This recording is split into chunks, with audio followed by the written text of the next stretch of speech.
Hello, ഇന്നത്തെ കഥയിലേക്ക് എല്ലാവർക്കും സ്വാഗതം. ചാനൽ ആദ്യമായിട്ട് കാണുന്നവരാണെങ്കിൽ ഒന്ന് സബ്സ്ക്രൈബ് ചെയ്തിട്ട് ലൈക്ക് ചെയ്യണേ. അങ്ങനെ അമ്പലത്തിൽ വെച്ചിട്ട് സിദ്ധാർത്ഥ് തൻ്റെ പ്രണയം ചന്ദ്രികയോട് പറയാണ്. തിരിച്ച് ചന്ദ്രികയ്ക്കും തന്നോട് അതേപോലെ തന്നെ പ്രണയമുണ്ടെന്ന് സിദ്ധാർത്ഥിന് മനസ്സിലാവുന്നുണ്ട്. അതിനുശേഷം അവിടെ വെച്ചൊരു പ്രണയഗാനായിരുന്നു. പിന്നീട് കാണിക്കുന്നത് മഹേന്ദ്രൻ ഗ്രൂപ്പ്സ് ഓഫ് കമ്പനിയാണ്. അപ്പോൾ അവിടെ വെച്ചിട്ട് ഒരു ഗ്രീറ്റിംഗ് കാർഡുമായിട്ട് മനീഷ് മേഘയെ കാണാൻ വരികയാണ്.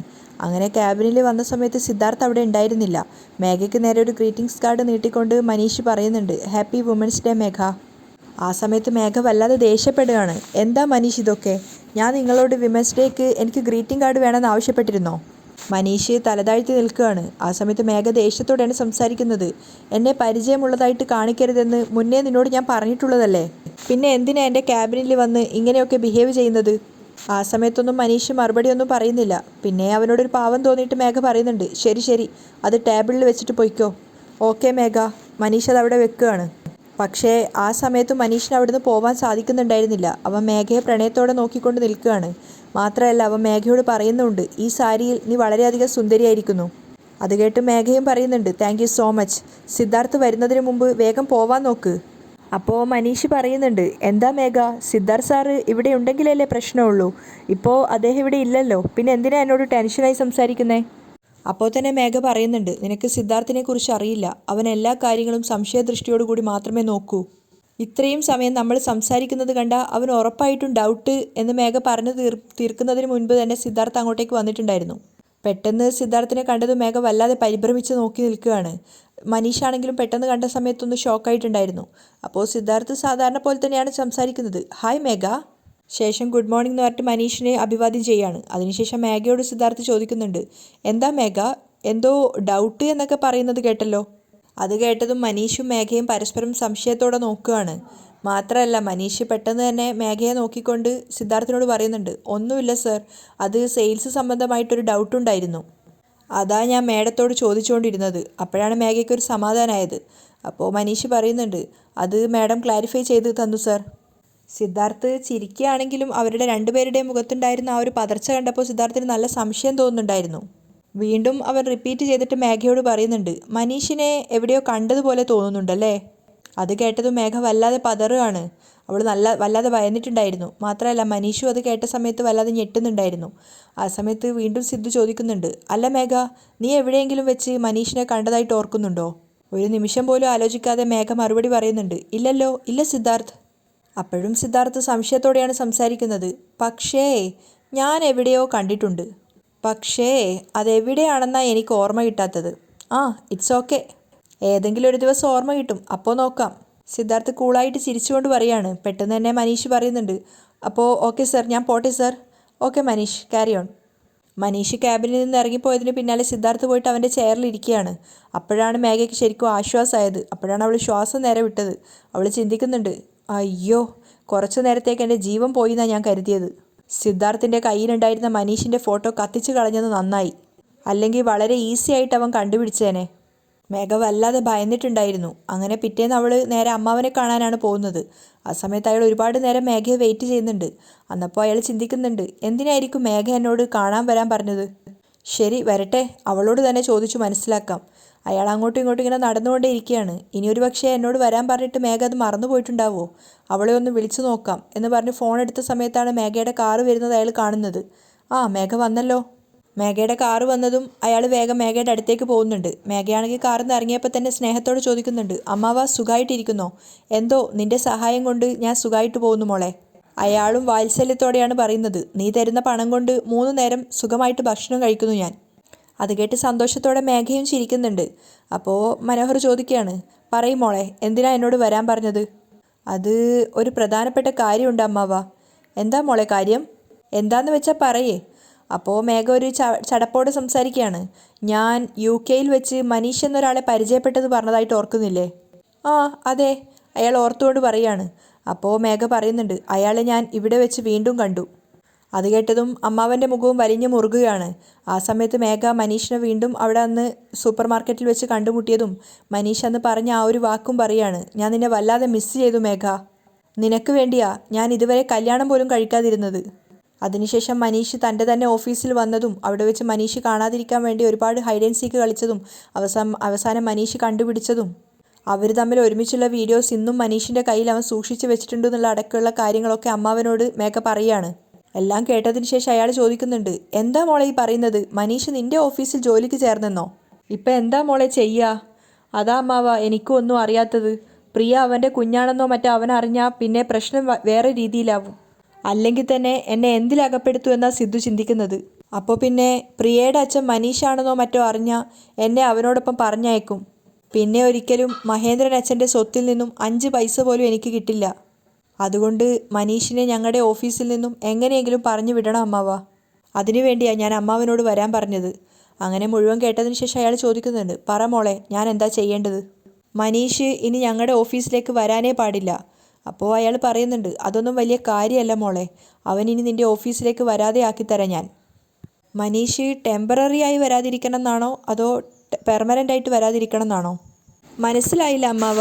മേഘ പറയാണ്, ഓക്കെ, മനസ്സിലാവുന്ന പോലെ പറഞ്ഞു തരാം. കൈയും കാലും അടിച്ചൊടിച്ചാ അത് ടെമ്പററി, ആളെ തന്നെ കൊന്നു കളഞ്ഞാ അത് പെർമനൻ്റ്. അത് കേട്ടതും മേഘ വല്ലാതെ ഷോക്കായിട്ട് ഞെട്ടിത്തരിച്ച് നിൽക്കുകയാണ്. പെട്ടെന്ന് തന്നെ അവൾ റിയാക്ട് ചെയ്യുന്നുണ്ട്, അയ്യോ അങ്ങനെയൊന്നും ചെയ്യണ്ട. മനീഷിനെ വെറുതെ ആളുകളെ വെച്ചൊന്ന് വിരട്ടിയാൽ മതി. വിരട്ടിയാൽ തന്നെ അവൻ പേടിച്ച് നാട് വിട്ട് പൊയ്ക്കോളും. അവൻ ഈ നാട്ടിലുണ്ടാവരുത്, അത്രയേ ഉള്ളൂ. അപ്പോൾ അമ്മാവൻ പറയുന്നുണ്ട്, നീ പറഞ്ഞത് അതേപോലെ ചെയ്തേക്കാം. നാളെ മുതൽ അവൻ നിൻ്റെ ഓഫീസിൻ്റെ ഭാഗത്തേക്ക് തല പോലും വെക്കില്ല. അത് കേട്ടതും മേഘയ്ക്ക് ഒത്തിരി സന്തോഷമാവുകയാണ്. ഞങ്ങൾ അവനെ വിരട്ടുന്ന വിരട്ടിന് ഈ ലോകത്ത് മനുഷ്യന്മാരെ ഇല്ലാത്തിടത്തേക്ക് അവൻ ഓടിപ്പോവും. ശരി അമ്മാവ, മനീഷിൻ്റെ ഫോട്ടോ ഞാൻ അമ്മാവന് അയച്ചു തരാം, മേഘ സന്തോഷത്തോടെ പറയുകയാണ്. അതിനുശേഷം മനീഷിൻ്റെ ഫോട്ടോ അവൾ അമ്മാവന് അയച്ചു കൊടുക്കുകയാണ്. അത് കഴിഞ്ഞ് 50,000 രൂപ എടുത്ത് അയാൾക്ക് കൊടുത്തിട്ട് പറയുന്നുണ്ട്, ഇതിൽ 50,000 രൂപയുണ്ട്. അയാളെ ഞാൻ പറഞ്ഞതുപോലെ അമ്മാവൻ ഈ നാട്ടിൽ നിന്ന് ഓടിച്ചു കഴിഞ്ഞാൽ ഞാൻ പിന്നീട് വീണ്ടും ഒരുപാട് സഹായിക്കാം. അപ്പം തന്നെ അയാളും പറയുന്നുണ്ട്, ഈ ഒരൊറ്റ വാക്ക് മതി, പിന്നെ എനിക്കെന്താ വേണ്ടത്? നാളെ മുതൽ അയാൾ നിൻ്റെ ഓഫീസിൽ വരില്ല, നീ പേടിക്കണ്ടെന്നേ. മേഘയ്ക്ക് അപ്പോഴാണ് സമാധാനമായത്. പക്ഷെ അവൾ പറയുന്നുണ്ട്, ഇക്കാര്യം മറ്റാരും അറിയരുത്, പോലീസിൻ്റെ ഒന്നും മുന്നിൽ ചെന്ന് പെട്ടുപോകരുത്. അപ്പം തന്നെ അയാൾ പറയുന്നുണ്ട്, അതൊക്കെ ഞാൻ നോക്കിക്കോളാം. അങ്ങനെ അയാളോട് യാത്ര പറഞ്ഞിട്ട് മേഘ അവിടുന്ന് പോവുകയാണ്. മേഘ പോയതിനു ശേഷം അവൾ കൊടുത്ത പണം ഇങ്ങനെ നോക്കിക്കൊണ്ടിരിക്കുകയാണ് മനോഹർ. അതിനുശേഷം പിന്നീട് കാണിക്കുന്നത് കോളേജിൽ ഇരുന്നിട്ട് പുറത്ത് മുറ്റത്തിരുന്നിട്ട് എഴുതിക്കൊണ്ടിരിക്കുകയാണ് ചന്ദ്രിക.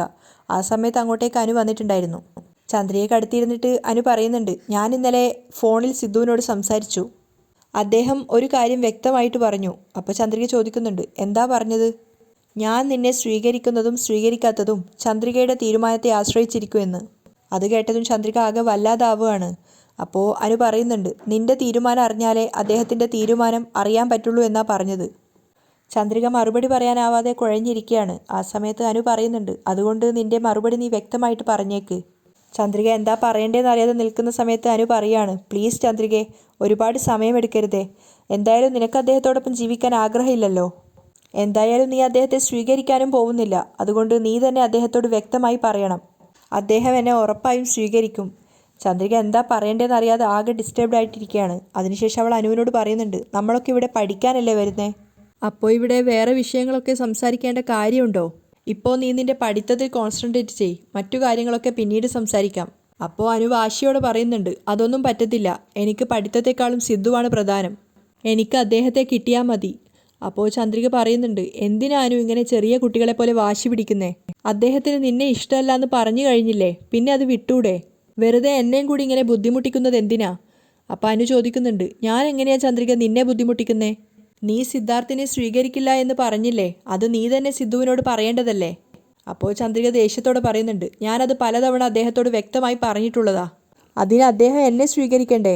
അതിന് നീ തന്നെ സിദ്ധുവിനോട് സംസാരിക്കണം. അപ്പോൾ ചന്ദ്രിക ദേഷ്യത്തോട് ചോദിക്കുകയാണ്, അതിന് ഞാൻ എന്താ ചെയ്യേണ്ടത്? അനു വളരെ നല്ല പെൺകുട്ടിയാണ്, അവൾ നിങ്ങളെ ജീവനെ പോലെ സ്നേഹിക്കുന്നുണ്ട്, അവൾക്ക് നിങ്ങളെ ഒത്തിരി ഇഷ്ടമാണ് എന്നൊക്കെ എന്നെക്കുറിച്ച് സംസാരിച്ച് സിദ്ധുവിനോട് എന്നെ സ്വീകരിക്കാൻ പറയും ചന്ദ്രികയെ. അപ്പോൾ ചന്ദ്രിക ചോദിക്കുന്നുണ്ട്, അദ്ദേഹത്തിന് ഇഷ്ടപ്പെടാതെ നിന്നെ സ്വീകരിക്കാൻ പറഞ്ഞ് ഞാൻ എങ്ങനെ അദ്ദേഹത്തെ നിർബന്ധിക്കും? അത് തെറ്റല്ലേ അനു? അപ്പോൾ അനു ചോദിക്കുന്നുണ്ട്, നിനക്കും സിദ്ധുവിനെ ഇഷ്ടമൊന്നുമല്ലല്ലോ, എന്നിട്ടും അദ്ദേഹം നിന്നെ നിർബന്ധിക്കുന്നില്ലേ? അതുപോലെ തന്നെ ഇതും, എനിക്ക് വേണ്ടി അദ്ദേഹത്തോട് സംസാരിച്ച് എന്നെ സ്വീകരിക്കാൻ പറയും. അപ്പോൾ ചന്ദ്രിക വീണ്ടും പറയാണ്, അനു എനിക്കിപ്പോൾ ഒരുപാട് പഠിക്കാനുണ്ട്, നീ വെറുതെ എൻ്റെ കോൺസെൻട്രേഷൻ കളയല്ലേ. അപ്പോൾ അനു പറയുന്നുണ്ട്, നീ നന്നായി പഠിച്ചോ, ഞാൻ നിന്നെ ഡിസ്റ്റർബ് ചെയ്യില്ല.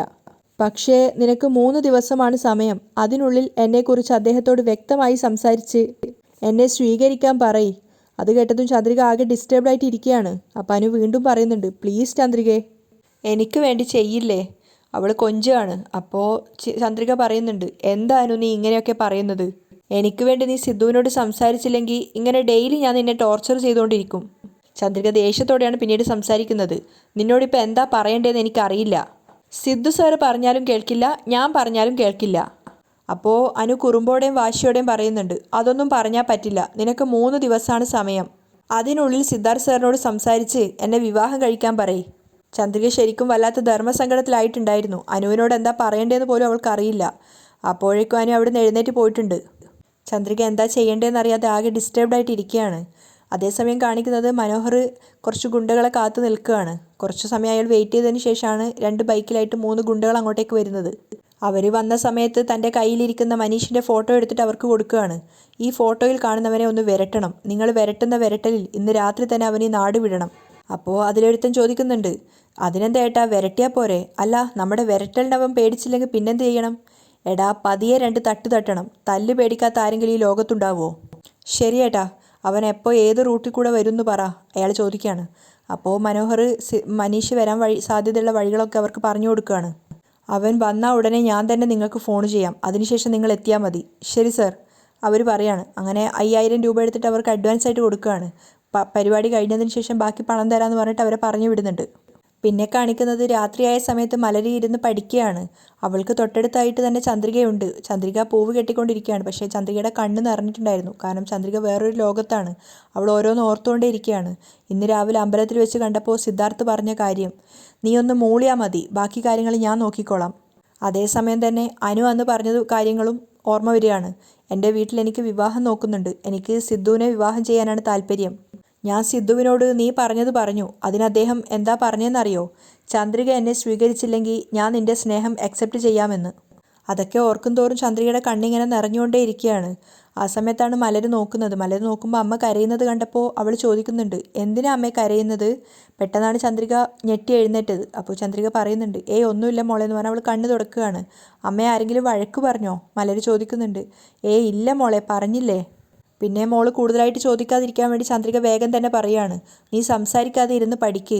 അങ്ങനെ മലര് അനുസരണയോടെ പഠിക്കാനിരിക്കുകയാണ്. പക്ഷേ ഇടയ്ക്കിടയ്ക്ക് അവൾ അമ്മയുടെ മുഖത്തേക്ക് തന്നെ നോക്കുന്നുണ്ട്. അമ്മ കരയുന്നതായിട്ട് അവൾക്ക് മനസ്സിലാവുകയാണ്. ചന്ദ്രികയാണെങ്കിൽ ശരിക്കും ഡിസ്റ്റർബ്ഡ് ആയിട്ടാണ് ഉണ്ടായിരുന്നത്. എന്ത് ചെയ്യേണ്ടത്, എന്താ പറയേണ്ടതെന്ന് അറിയാത്തൊരവസ്ഥയിൽ. അവിടെയാണ് ഇന്നത്തെ എപ്പിസോഡ് വൈൻഡപ്പ് ചെയ്യുന്നത്.